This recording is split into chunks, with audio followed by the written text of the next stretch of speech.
நல்வாழ்த்துக்கள். நீங்க நினைச்சதை அடைய எத்தனை நாள் போராடுவீங்க?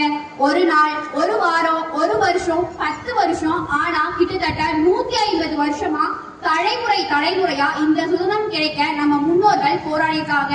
ஒரு மனுஷனுக்கு சுதந்திரம் எவ்வளவு முக்கியமோ அதே மாதிரி ஒரு நாட்டுக்கும் சுதந்திரம் ரொம்ப முக்கியம். தண்ணீர் விட்டா வழக்கம், கண்ணீரால் இப்பயிரை காத்தோம் என்ற வரிகள் இந்த சுதந்திரம் கிடைக்க நம்ம முன்னோர்கள் எவ்வளவு பாடுபட்டிருக்காங்க அப்படிங்கறத தெரியப்பட்டது. இன்று நாம் சுவாசிக்கிற இந்த சுதந்திர காத்துல நம்ம முன்னோர்களோட தியாகமும் ரத்தமும் கலந்திருக்கு. முதல்ல ஆங்கிலேயர் நம்ம நாட்டுக்கு வணிக நோக்கத்துல தான் வந்திருக்காங்க.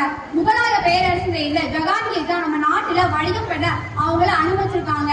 ஆனா வணிக நோக்கத்துல வந்த அவங்க நம்ம நாட்டுல இருக்கிற வளங்களை சுரண்டி அவங்க நாட்டுக்கு கொண்டு போக ஆரம்பிச்சாங்க. போர்ச்சுகல் 1602ஆம் ஆண்டும், பிரிட்டிஷ் 1600ஆம் ஆண்டும், டானிஷ் 1616ஆம் ஆண்டும், பிரெஞ்சு 1664ஆம் ஆண்டும் நம்ம நாட்டுக்கு வந்தாங்க. நம்ம நாட்டுல இருக்கிற மிளகு, கிராம்பு, ரசாயன பொருட்களை அவங்க நாட்டுக்கு எடுத்துட்டு போக ஆரம்பிச்சாங்க. அந்த நாடுகளுக்கிடையே சண்டை வர ஆரம்பிச்சிச்சு.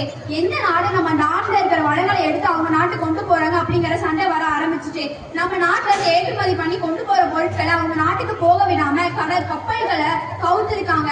அதுக்கப்புறமா நம்ம நாட்டுல இருக்கிற இந்தியர்கள் இவங்களை விடக்கூடாதுக்காக நம்ம தேச தலைவர்கள், ராணுவ வீரர்கள் மட்டும் இல்லாம சராசரி மனுஷங்க கூட நம்ம நாட்டுக்கு சுதந்திரம் வேணும் அப்படிங்கிறதுக்காக அவங்களோட வாழ்க்கையை அர்ப்பணிச்சு அவங்களோட குடும்பத்தை விட்டு போராடி ஒவ்வொருத்தவங்களும் உயிர் தியாகம் பண்ணியிருக்காங்க.